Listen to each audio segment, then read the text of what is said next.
안녕하세요. 반갑습니다. 오늘 이번에는 상담 사례 한번 공부를 해보겠습니다. 사주 공개를 하면 조금 힘들 수 있죠. 그런데 그거까지 굳이 안 봐도 전체적인 맥락을 보면은, 자, 이분이 고민하시는 문제가 무엇이냐면 상가를 분양을 받았다는 거예요. 상가 분양을 4개를 받았는데, 상가 분양을 4개를 받았답니다. 4억짜리래요, 하나에. 그럼 16억입니다. 그런데 이거에 이제 10%는 자기 돈이에요. 본인 돈이에요. 자, 그러면 4천만 원 곱하기 4개면은 1억 6천입니다. 1억 6천은 본인 돈이었고요. 주거지는 3억에 전세를 살고 있습니다. 그러면 본인 돈이 그래도 4억 6천은 되는 거죠. 자, 근데 이제 빌라를 또 샀어. 5억짜리 빌라를 샀습니다. 근데 전세를 4억 3천에 주었대요. 그래 이제 7천만 원이 남은 거죠. 7천만 원은 자기가 돈이 들어간 거죠. 그러니까 이제 본인 돈이 5억이었던 거죠. 근데 지금 현재 역전세로 이 집값이 떨어졌기 때문에 역전세로 한 달에 35만 원씩 그 세입자한테 돌려주고 있다는 것입니다. 그래서 이제 자기가 이제 어떻게 해야 되느냐 이거를 가지고 이제 저한테 문의를 주셨어요. 그래서 이런 이제 부부한테 이제 남편한테 얘기했냐? 그러니까 남편한테는 말을 못했다. 요즘에 돈을 요즘에 잘 벌고 있다. 그런데 이 남편분이 이제 같이 이제 주거하고 싶지가 않아가지고, 남편은 본인의 엄마랑, 이렇게 장모님이랑 같이 살고 있고, 본인은 이제 따로, 따님과 같이 살고 계신다고 그러셨는데, 자, 이 문제에 있어서 경기도예요. 경기도 거를, 여기가 전부 다 경기도 겁니다. 경기도. 한 도시 거예요. 그런데, 자, 요즘에 지은 아파트, 상가, 문제점이 너무 많습니다. 특히나 상가, 텅텅 비었죠. 그리고 아파트들의 문제점은 뭐냐면, 너무나 고층으로 짓기도 하였지만, 그 지하 주차장을 가보세요. 그러면은, 환풍기, 어마어마하게 큰 환풍기로 밖으로 그 공기를 빼내는 그 환풍기를 돌려야 됩니다. 그러니까 전기 어마어마하게 잡아먹죠.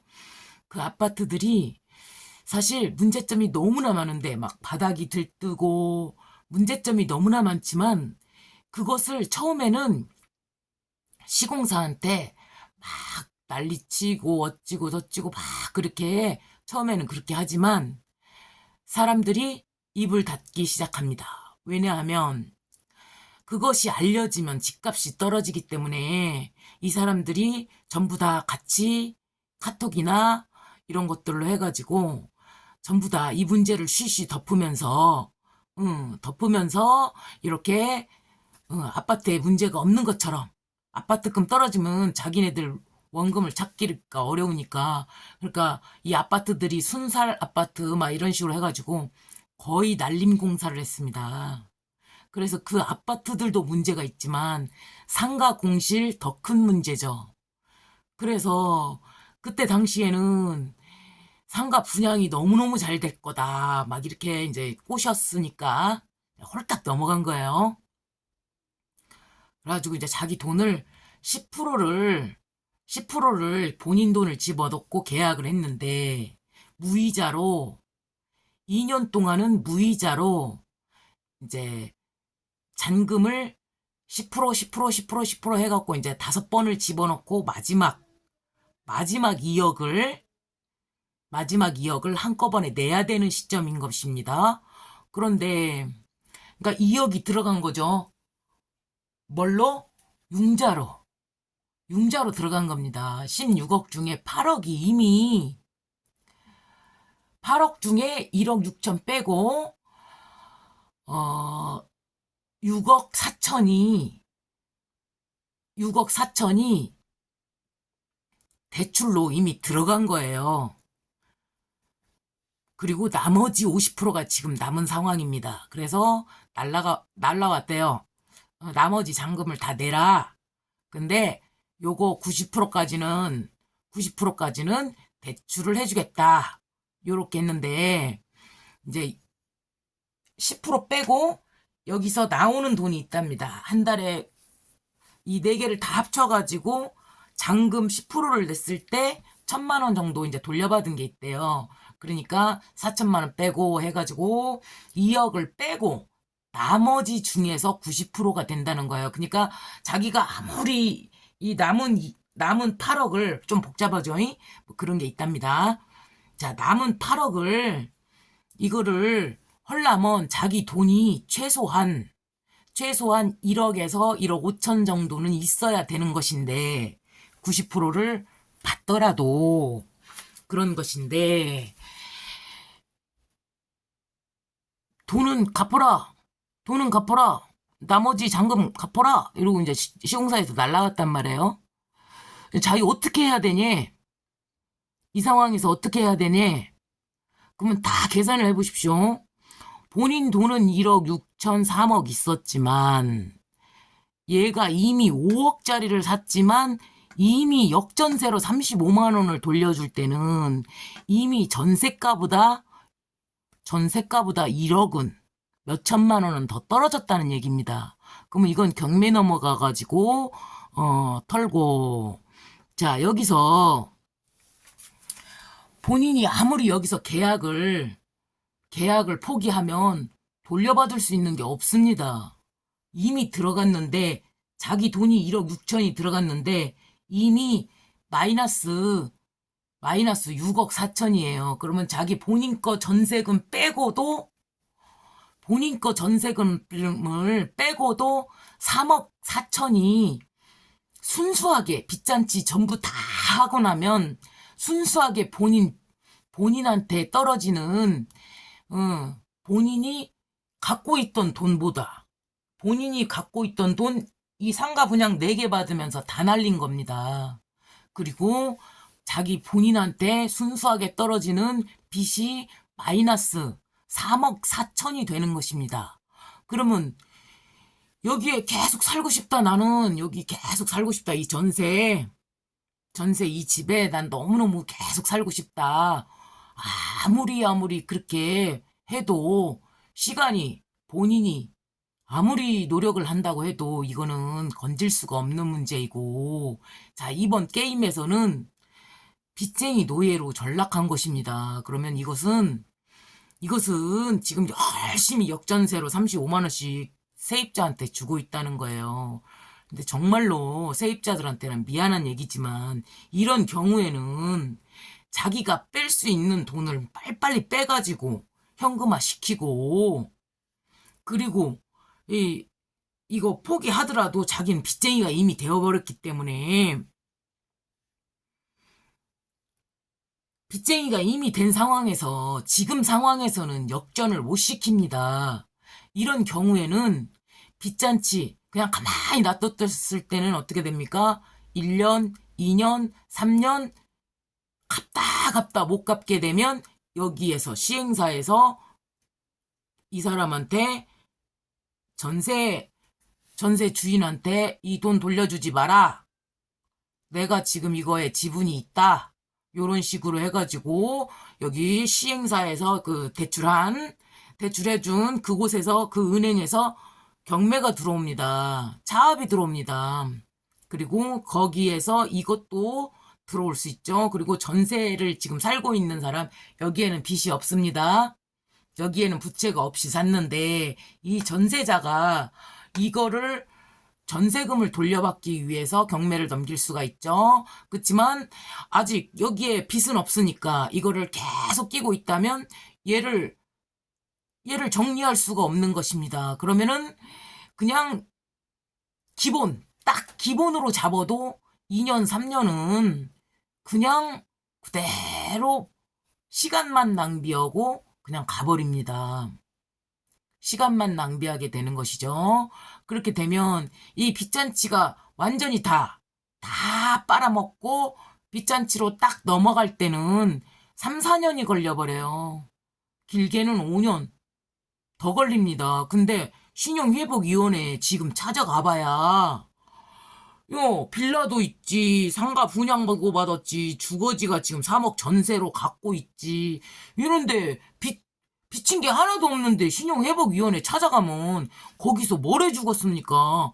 당신은 해당이 안 됩니다, 이렇게 하죠. 본인 것이 아무것도 없어도 빚잔치가 다 끝난 다음에 본인한테 딱 너는 빚쟁이야, 3억 5천짜리 빚쟁이야 하고 딱 찍어주지 않는 이상은 신용회복위원회 가봐야 아무 소용이 없어요. 이놈을 빨리 털고 시간을 아끼려면 나이가 좀 먹었다. 50대다. 그러면은 이놈을 빨리빨리 털어버리고 못 온다. 손 들어버리고 못 갚는다. 나 이거 포기할란다. 손 들어버리고 전세 정리해가지고 여기 빚 갚던가 이런 식으로 해가지고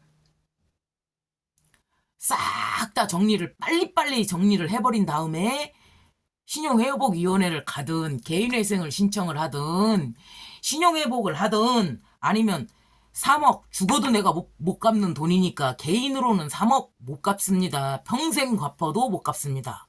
그러면 파산을 하든가 개인 파산을 하든가 해가지고 이렇게 파산 아무나 안 시켜줍니다. 도저히 갚을 수 없을 만큼의 액수 자기가 그 빚을 가지고 있다 했을 때 순차적으로 탕감도 시켜주고 뭣도 하고 순차적으로 합니다. 근데 이제 곧 있으면 이것이 없어질 수도 있어요. 왜냐? 지금 이미 90%의 노예를 확보를 했는데 요놈을 그대로 남겨놓으면 다시 또 역전할 수 있는 기회가 생겨버리고 빚이 없어져 버리기 때문에 평생 동안 대대손손으로 노예로 전락시켜서 이 돈을 받아먹어야 되겠는데 너네들이 거기 그물에 딱 갇혔는데 이거를 계속 놔두겠습니까? 얘네들은 없어질 수도 있어요. 언젠가는 없어질 수도 있는 제도이기 때문에 지금 빨리 회복할 수 있는 그런 상황이 됐다면 그러면 얼른 나와야 됩니다. 왜냐면 왜 없어질 수 있다고 하냐면 아르헨티나나 선진국을 보세요. 우리가 그대로 지금 따라가고 있는데 자 이미 너무 비싼 값으로 아파트 부동산을 구매를 했지만 그 아파트에 보면 설정되어 있는 권한을 보세요. 윗사람들이 이미 다 발라먹고 뼈밖에 없는 상태인데 그 뼈밖에 없는 상태를 우리가 비싼 값에 사주었단 말이에요. 그러면 이 집값이 당분간은 올라갈 수 있는 그 역전의 기회가 없단 말입니다.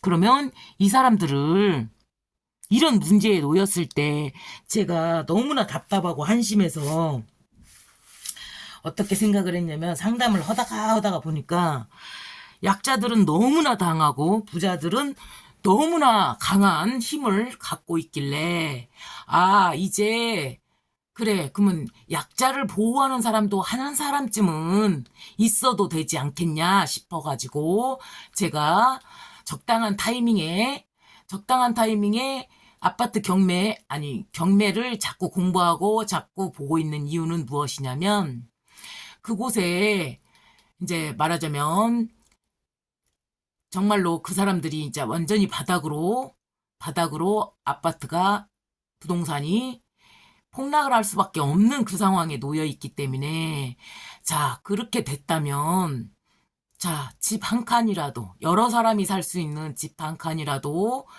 조금 큰 놈으로다가 마련을 해가지고 이렇게 거지입니다. 이걸 거지라고 해요.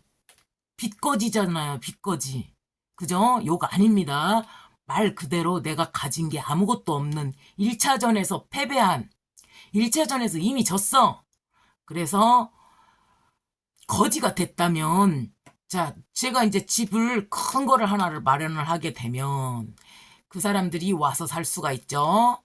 그리고 조금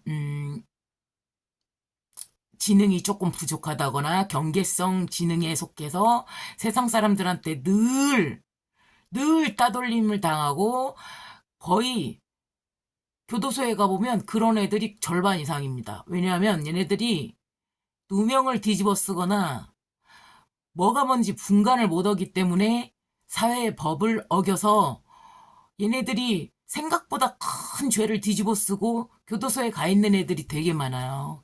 그러니까 교도소에 있다고 해서 거기 재소자였다고 해서 그 사람들이 되게 악한 죄를 저지른 게 아니라 누명 쓰고 들어간 사람들이 너무 많습니다.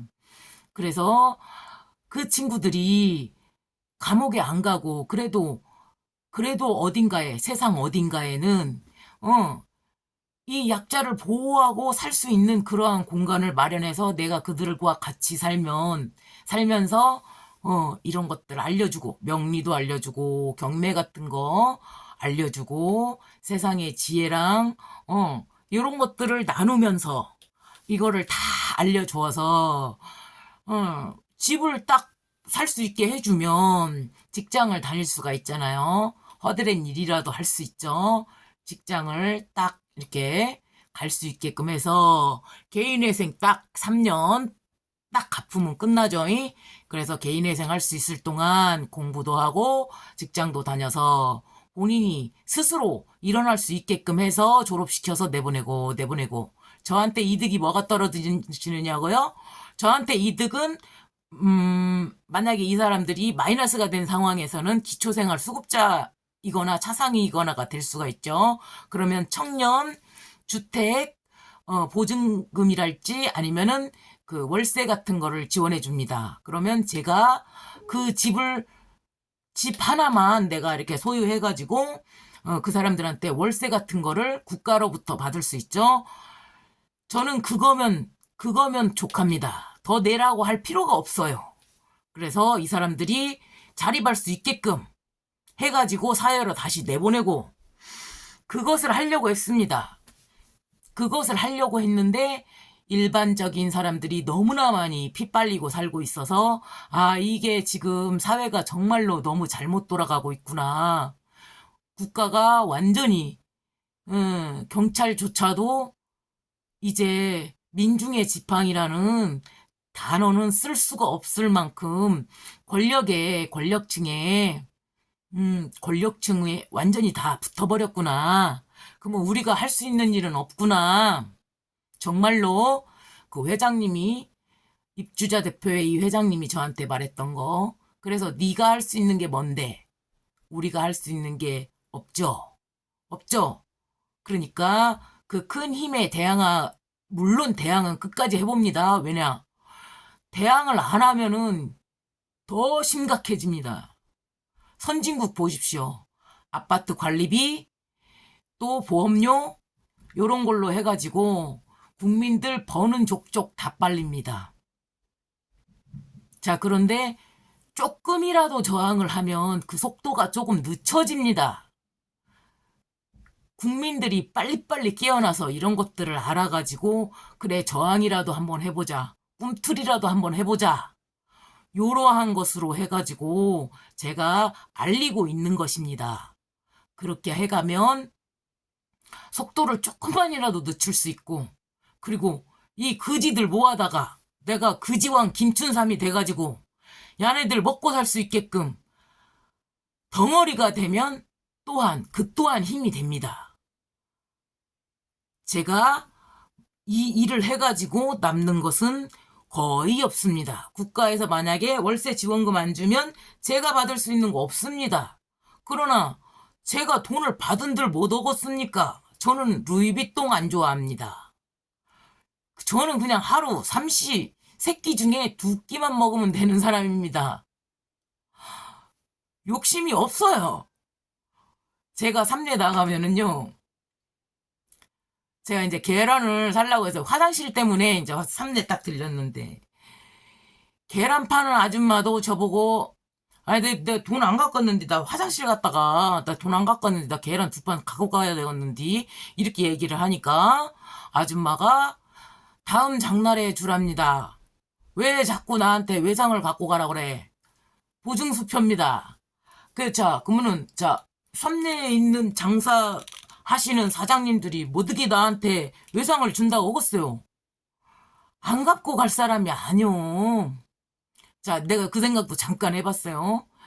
야, 따 이렇게 막 그냥 다 외상을 준다 그러면 여기서 외상으로 그냥 싹 땡겨갖고 그냥 한 몇백만 원어치 몇천만 원어치 이렇게 외상으로 싹 땡겨갖고 도망가 볼까?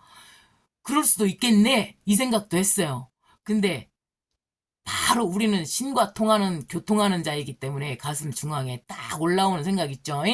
그 생각 무슨 생각입니까? 그렇게 추접스럽게 살면 뭐더냐? 그렇게까지 추접스럽게 살 이유가 있어? 그거 갖고 가서 뭐 할 건데? 팔아먹을 거야? 아니면 내가 먹을 거야? 다 먹지도 못하는 거. 내가 하루 살아가지고 할 수 있는 것이라고는 맛있게 밥 두 끼 차려 먹는 거, 밥 차려주는 거, 공부하는 거, 요런 것뿐이 없는데 내가 막 그 무슨 뭐 남자한테 막 이렇게 수발을 들을 것이겠습니까? 뭘 하겠습니까? 사실 돈이라는 게 정말 우스운 거더라고요. 세상 어디나 제가 야생 갓을 뜯어다가 김치를 담아왔습니다. 제가 이제 처음으로 야생 갓을 뜯어다가 딱 뜨더라고요. 자연인 은경 떠가지고 나물캐로 갔다가 야생 갓 다 이렇게 조금 이렇게 많이 이렇게 캐고 와가지고 이제 김치 한번 담아봤어요. 그 맛이 어떤가 한번 볼게요. 너무 독해갖고 못 먹는다는 얘기도 있어요. 근데 갓김치는 원래 푹 익혀서 먹는 것이니까. 자, 그러니까 가만히 생각해보면 이 세상에 전부 다 내 땅은 아닌데 밭이야. 내가 먹을 수 있는 나물, 갓, 야채 너무 많습니다. 돈이요 별로 그렇게 뭐 얼마나 들어가겠습니까 사는데 욕심 그렇게 부릴 필요는 없고 정이나 안 되면 이제 저는 이제 기독교보다는 절 쪽으로 조금 마음이 가니까 하나님은 똑같아요. 하나님은 똑같아요. 정교는 다 똑같습니다 사실은. 그럼 절로 가가지고 그 공양주 밥 해주고 밥 얻어먹고 그렇게 가가지고 살면 되기 때문에 내가 전부 다 민주당 낙선운동을 한다고 해서 전부 다 뺏기고 나도 거지가 돼가지고 그렇게 되더라도 뭐 억울할 건 없습니다. 이 세상 재밌게 살았고요.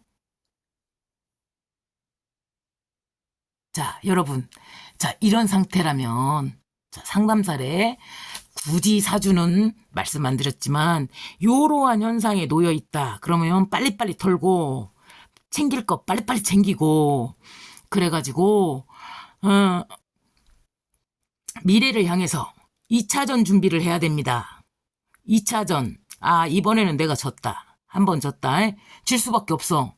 왜? 우리는 정보가 없고 배운 게 없으니까.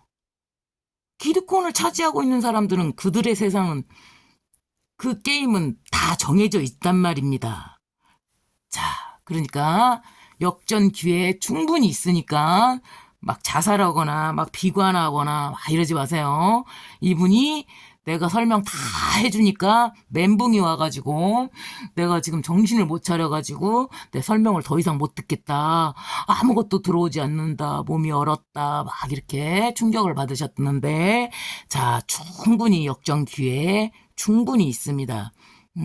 직장생활 3년만 딱 가셔가지고 빚 털고 그 동안에 공부 좀 하고 그렇게 해가지고 다시 살 수 있는 기회 충분히 있으니까 여러분 포기하지 마십시오. 자, 감사합니다.